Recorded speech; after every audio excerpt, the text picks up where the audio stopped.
I dare say for many of you, your searching begins and possibly even ends with a search of the internet.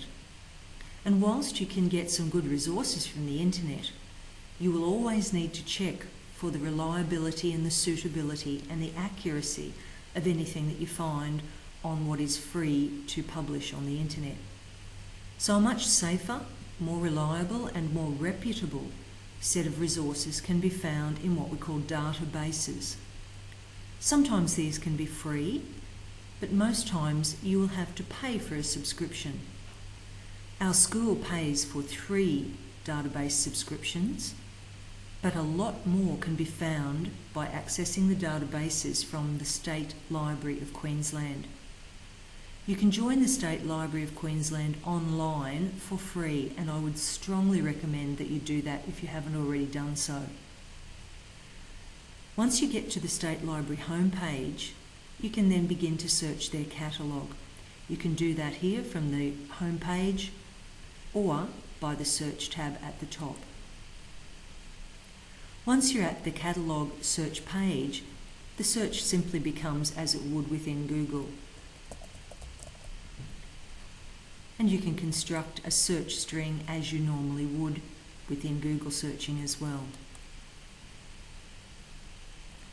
So what I found now is that the following results, 65,000 or so, are to do with the effect of carbon dioxide on plant growth. But I still would like to refine my results even more. So over here, I'm going to find that the only things that I am getting are peer-reviewed journals. That's a good thing. If they are peer-reviewed, it means that they have been checked by someone, and so you can definitely say that they're going to be reputable. The other thing that you might like to do is to search by the resource type. So if you wanted a newspaper article, for example, or if you were absolutely sure that you wanted a review of something. The other quite handy filter can be for time. So you may wish to limit the date of your searching for a particular number of years, just to get the most current. And that took our search down from over 60 to just under 60.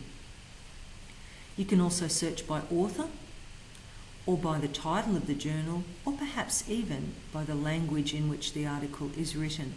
That may be really helpful for some of you whose first language is not English. So I'm going to just click onto one of these articles. And this screen shows me a really, really good summary of what the article will all be about. Sometimes you'll see this called an abstract, and it just simply tells you what greater detail you will find in the journal article itself. At this point, you might realise that it's not what you want, and so you can simply return to the search page.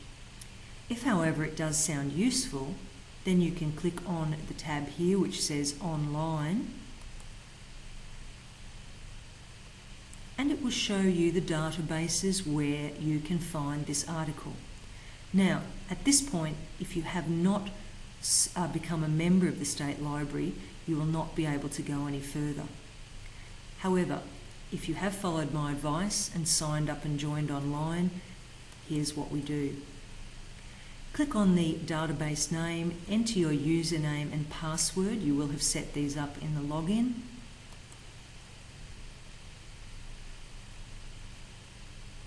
And here we find the article which we can use.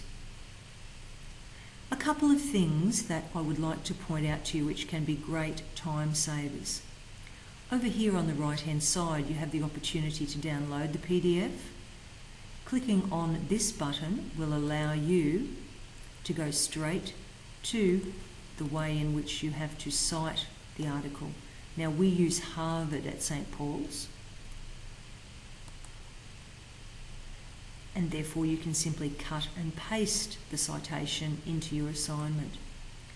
Another thing you might find useful is a save feature where you can save it, or this one here. If you add to selected items, you'll notice that you have a folder on the top right hand side, and you can simply add articles to that folder for viewing later. So you might decide to put away half an hour finding articles and then come back to them later by accessing your folder.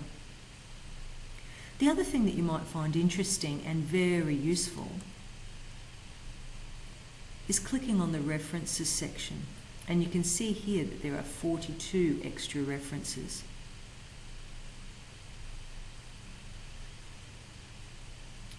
This will give you a list of other articles which have cited the one that you have been first looking at. The benefit of that, of course, is that you will find that they are probably related in terms of content. So this might be another way of finding some articles which are relevant. Note, however, that not all of these will be available for free. Sometimes you need to pay for these articles online, and they're not always cheap. So I would probably limit my searches to the ones that you are going to be able to access easily through the State Library. So I hope this particular screencast has shown you how to access databases in the State Library, and that you join up and get searching.